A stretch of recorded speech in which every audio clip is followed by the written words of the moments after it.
Graham, first of all, any injury worries or people coming back? Well, I've had injury worries all season, so that's the norm. So far as coming back, it looks like we've maybe got Adam Lewis and Aaron Wildig through a 60-minute game on Tuesday behind closed doors. Other than that, no, nothing else to report on that front. Nobody has taken any bumps, bruises or knocks during the week, which is a positive. So it looks like we'll probably have our 15 or 16 fit players that we had last week. We'll obviously dip into our academy pool as well. So yeah, I think everybody's relatively fit. The ones that have come through during the week. Would you like to give Adam Lewis some sort of run out against Doncaster? I'm looking at trying to get him some minutes. How we get him the minutes, I don't know. I have to manage that. Obviously, we've got 3 games in a week coming up, so we'll have to get him minutes somewhere to get him up to speed. As I said to you many a time, we don't have the luxury of reserve games, so getting them them minutes on the training ground, the training games that we organise, and match minutes, we're going to have to do it on the run. So how we get them, I don't know as of yet, but yes, I would love to give him. I'd love to give him and Aaron Wildig some match minutes somewhere along the line over the next 3 games. I mean, he's one player, but he started the season so well, didn't he? Provided good crosses for goals. He's got pedigree, hasn't he? He can make a difference for you. Adam Lewis or Aaron Wildig? Adam Lewis. Well, look, well, we mentioned the two. The two of them can do that. So, yeah, you're quite right. Adam has got pedigree. So does Aaron Wildig. I like to think most of my players would have pedigree at this stage, because the performance levels over the course of the season under really trying and testing circumstances has been really, really good, to be honest. And I go back again last week, I thought they performed really, really well last week. And we got to remember, we played game 35 last Saturday. That was our 35th game of the season, and most of these lads have played every game. 33, 34 games, so that's a hell of an ask. And what's to come as well, we a minimum of another 21 games ahead. So it's a tough ask. So to perform at the levels they have been doing every week, I'm really proud of them. Really, I'm really proud of them, the way they've performed, the way they've trained, the way they've gone about their business, and the circumstances of obviously the injuries. We're speaking about Diggers coming back and Adam Lewis coming back, and that can only help us. And that can only help us get stronger and help the squad grow. So fingers crossed we can get the match minutes. Fingers crossed we can see that pedigree that we speak about and that quality on the pitch, because that's where they're best served at this football club, on the pitch and not in the physio room. Without going into Tuesday, there's such a big prize at the end of Tuesday. How much are you concerned that your players will have one eye on Tuesday going into the Doncaster game? Well, let's not go into Tuesday. So, if that's how you want to phrase the question, let's concentrate on Doncaster. Doncaster, it's going to be a real test. It's going to be a test, obviously on the road again, which we travel up, but it's somewhere we like. It's somewhere we performed really well last season. We won, I believe it was 3-1, was it, if memory serves me right. So, and then we played them here early in the season, and we won 4-0. So our last 2 games against Doncaster have been really positive. They're a really good team. Grant is a really good manager. Cliff Bowen beside him as well. They're top lads. You can see them at the minute. They're turning the corner. They're turning the corner. The performance levels have got better and better as the weeks have gone on, and they do mean business. They've gone out and got 4 new recruits in the January window. So, look, they'll be strong. They'll be really, really strong, Doncaster, and it's going to take a hell of a lot from our lads to take anything out of the game. On Saturday, it'll be a real tough game. Doncaster will, I think they'll kick on. I think they'll kick on as well. The back end of the season. I've a lot of time for the two lads, Grant and Cliff, and I do think they're quality lads. So the players they brought in as well, plus the lads that'll come back from injury for them. I think Doncaster will have a real strong second half of the season. But we've just got to make sure we're right tomorrow. We've got to make sure we come through it, and we've got to make sure we come away from Doncaster with something in our pockets to show for our efforts. Okay, nearly 5 minutes of that transfer window being mentioned for Newport. So let's put that right. Ins, outs, what's happening? What can you tell us?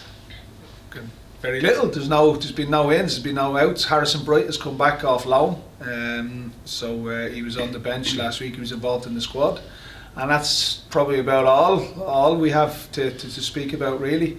Probably the same questions was asked last weekend and the weekend before that. I'm probably going to give you the same answers. So that's where we are at this moment in time. Harrison Bright has come back off loan. Other than that, nobody has gone out, and we haven't got anything in yet. Not for the one to try and bring it in? Yeah, we are trying, we are active. I think, and history serves me right, albeit I've only had one previous January window. I remember last January trying to get 1 or 2 players in. I remember being frustrated at players going to League One and Championship level. I sat back then in the February of last year, and I questioned myself, I questioned me thought process, aiming for those players.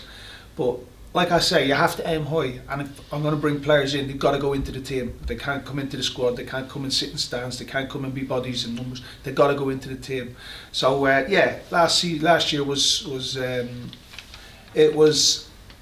long drawn out January. The procedure that we have in place are spot on. There's no issues with that. The players we identify have no issues with that because they are of as we mentioned, a pedigree earlier on. So it's when those players and those clubs maybe want their players to go to a higher level, that's where I get a little bit frustrated. But hey ho, it's the market that we're in, and it's the quality of player that we're aiming at, which is why we ask and why we inquire. But yeah, not for the want of trying. And you guys will know more than me. You guys have been here a lot longer than me and been around the January windows a lot longer than me. Because they didn't always have January windows in football, and you guys being of an elder statesman, shall I say, will know a lot more about January windows than me, but they are notoriously difficult, and as I say all the time, it's about getting the right ones. It's about getting the ones that can help us, and I thought we had a really strong January last year, and we're aiming for another strong January this year, but unfortunately I've got to display something I'm not very good at, and that's patience, and I've got to display some degree of patience. So yes, I'm biting my fingernails, I'm biting my tongue, and put my head on the pillow at night, having sleepless nights. But yeah, if I can be patient, if I can just hold me, keep my powder dry, I think the players that we are aiming for will come up, and I think we will have a strong window. And obviously we're awaiting good news as well on the takeover. So all in all, I think there's a lot of positives. All in all, it's there's a bounce about the place. There's a glow about the place. The performance levels, the way the players are playing. Yeah, I think the place is in a really healthy place, healthy situation. Given our last 12 months, it hasn't always been like that, and I'm really looking forward to the second half of the season. And no interest in interest, but no bids for your players, as far as you know. Look, we've had interest. Listen, I may as well come clean. We've had interest in 1 or 2 players. I don't think that's a secret. I don't think we can keep that under wraps. We've turned interest away from 1 or 2 of our players. I want to try and keep them. I want to try and build something. And naturally, if 1 or 2 of them players are assets to the football club, you want to hold on to your assets. Now, I think previously those assets were able to walk free, those assets were able to leave the football club, but I need to nail them down, I need to hold on to them, and I need to keep them. And I think everybody's in unison. I think we're all on the same hymn sheet.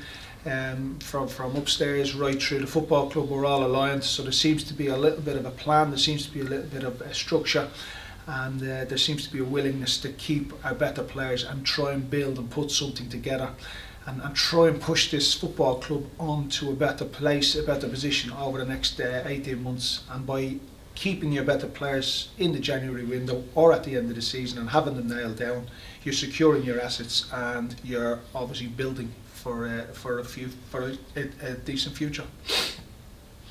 I think you said you will have set valuations, mind, won't you? Every club has valuations, don't they? That once if anything comes in, you go, well, we can use that. I think the saying is every player has a price. Yeah. Well, that's the same at our club. That'll be the same at the top of the chain. That'll be the same at the bottom of the chain. That is a standard for any player. But like I say, we've had 1 or 2 inquiries about our players, which we've put the phone down on. We've turned away, and we want to keep the players. We don't want to move them on. There's some fans, don't imagine anyone there, given the size of Tuesday's game, they'd think, oh, should Graham rest Will? Should he tinker with his side for Doncaster? But that's not in your makeup, is it, when there's 3 points on the up for grabs? I'm not going to answer every fan or social media or whatever. If that's a question from yourself, ask the question, I'll answer it, no problem at all. Do you have the temptation to rest any players? How can I rest this? I don't have the squad, I don't have the luxury of a rotation policy. We don't have the numbers to rest. What we have is what we have. And in terms of league ambitions, it is a tricky task. Michael Flynn had it. It's always for lower league, for League Two managers when they're managing league competitions and cup. It can be quite tricky. Like, you're managing the people as well, aren't you? Look, we don't. Like I said, I'll probably go back to the first question. I don't really have the numbers. We don't have the depth. We don't have the numbers to rotate, to rest. If we did, you probably would have seen a lot of changes over Christmas. You probably would have seen a lot of rotation over the 4 or 5 game period that we've had over Christmas. But unfortunately, we don't have that luxury. Injuries has crippled us, obviously. We've gone a long time without some top players, and like I say, at the end of the day, if you're missing players like Kyle Jameson, Ozden Zala, Omar Bogle, Declan Drysdale, to name but a few, and even young Josh Seabury as well, if you're missing players like that who can go in and rest and rotate and jump in for you, a club of our size, a squad of our size cannot be missing those 5 or 6 players, cannot carry a 10, 11 injury list that we carried through September, October, and expect to be healthy and expect to be competitive and expect rotation.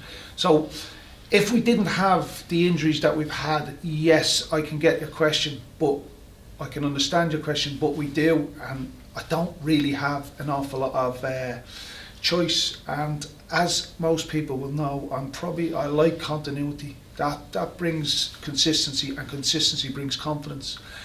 We're on a nice little run. We're unbeaten in 5. Is it 5 games we're unbeaten? So I think I'd be crazy to even look at resting or leaving out or chopping or changing. If you play on a Saturday against Doncaster, you're in the team because you deserve to be in the team. You're in the team because you've worked your socks off, and you're in the team because I believe that you can do a job for the team on that day. I don't really know where we want to win games. If I don't win games, I get the size 9 up my backside and I'm out the door. So I want to win football games. I want to win every game.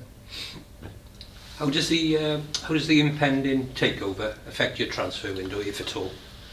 It doesn't. It doesn't. We're business as usual.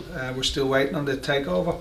And as I said all season, all along, those what goes on upstairs, I tend to steer clear. I look after the bibs, the balls, the cones, the players, and a hell of a lot more than that. But yeah, I tend to steer clear of that side of things.